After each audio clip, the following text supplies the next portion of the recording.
Hello, this is Miss Howell, and I'd like to talk to you today about how to practice, particularly for your speech and music categories for competition. So let's start with speech.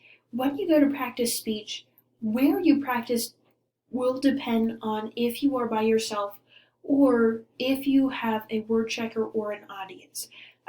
The audience is optional. The word checker, I would definitely say, once you get to that stage, do make sure you have somebody who's checking you. Um, and then we'll talk about what to practice when you're practicing your speech. So, where to practice if you are by yourself.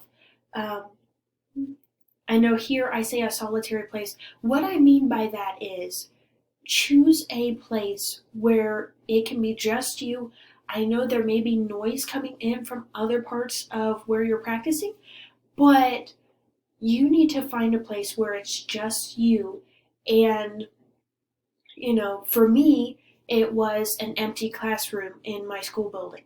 For you, it might be your room at home if you have a room by yourself or somewhere else. I'm not sure where that might be, but just find a place where it can be just you. And you might say the noise is distracting to me, even though it can come through where I am. And I will say, there was one year where I was giving Margaret Thatcher's eulogy of Ronald Reagan, and in the competition room right beside me, there was bouncy classical music going on. And it's very hard to give a serious speech with that background noise, but you could consider it as practice for if you do have that happen. Now, granted, that was when my school hosted it, but even still, you need that practice to be able to focus on what you need to do. When you do it with a word checker, I would suggest family, if family is available. If family is not available, then I would suggest maybe get a group of friends together, or a speech coach, if you have one.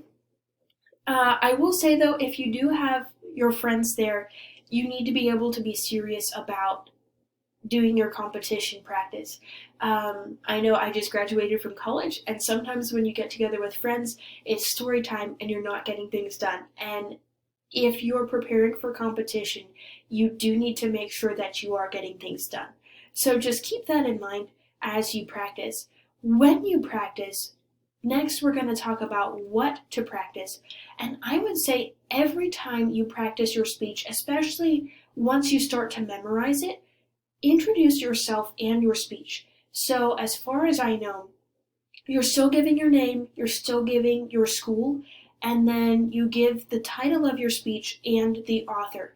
And if it is author unknown, then you just say author unknown. And that counts as your author. When you do practice your speech, and especially once you're starting to work on the memory work, practice in character. And I have this phrase here, convince me. Your audience needs to be able to be convinced that that this situation is really urgent, and make it sound like you were there. And when you are in character, make sure that your characters are convincing to your audience. If you have somebody that's supposed to be really serious and your character's not as serious, you're going to lose your audience. And your goal is to keep your audience with you.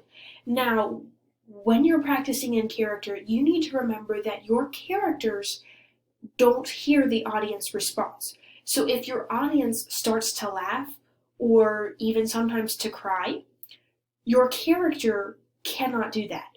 And in fact, if you do that as the speech giver, either laughing or crying when you're not supposed to, sometimes it's in the script for you to laugh. But if it's not in the script, then you shouldn't laugh, because that could ruin your speech. When we do music, where to practice and what to practice again, kind of like what we did for the speeches. So when you are practicing music, if you need a piano, is where there's a piano.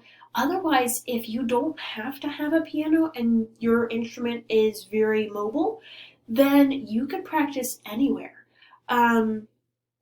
I know that music doesn't have to be memorized anymore, but I would strongly encourage you that if you want to make music your career, I would strongly recommend for you to memorize the music, just to give you practice for when you go to college and music has to be memorized, and just different things, different places where you might perform music. And it truly does stand out for a musician to memorize music. Not that it would count against you at competition, because it's in the rules that it can't count against you if you don't have it memorized at competition. But if you are serious, I strongly recommend memorizing the music, because that gives you good practice for later on down the road. Next, we're going to talk about what to practice. Again, once you've gone through your piece several times, practice introducing yourself and your piece. So, name, school, title of the piece, and composer or the arranger. And if it is an arranger, I would suggest saying, is this piece arranged by, and then give the person's name. That way, um, that way your audience knows this was an arranged piece. Um, and I think that will help you out as well. When you are playing through it, after you've introduced it, play all the way through, even if you make mistakes, because when it is competition time, you don't have time to go back and repeat your piece. The judges may allow you to do that, but that's not a very competitive way to do that at competition. And so if you're in the middle of your piece, just push on until you get to the end, and then go back and review that weak spot and strengthen it so that it will be better for the next time you do it. So in conclusion, practice makes permanent. So it's important for you to make your practice count in a good way, so that you can do well at competition. And then, like I said, go back and review the weak spots if you get done with your speech or your music piece and you notice that there was a section where your mind went blank, or you made a mistake and there were circles. Sometimes when you're giving a speech and you can see somebody circling, okay, I need to go back, find that spot, and iron it out. And then finally, don't rehash mistakes. Yes, mistakes happen. Yes, sometimes they're extremely funny, but the more you talk about the mistake, the more likely you are to repeat it. And so just know this was where I messed up. This is where I need to fix it so that it will be better next time. And I hope these help as you prepare for competition.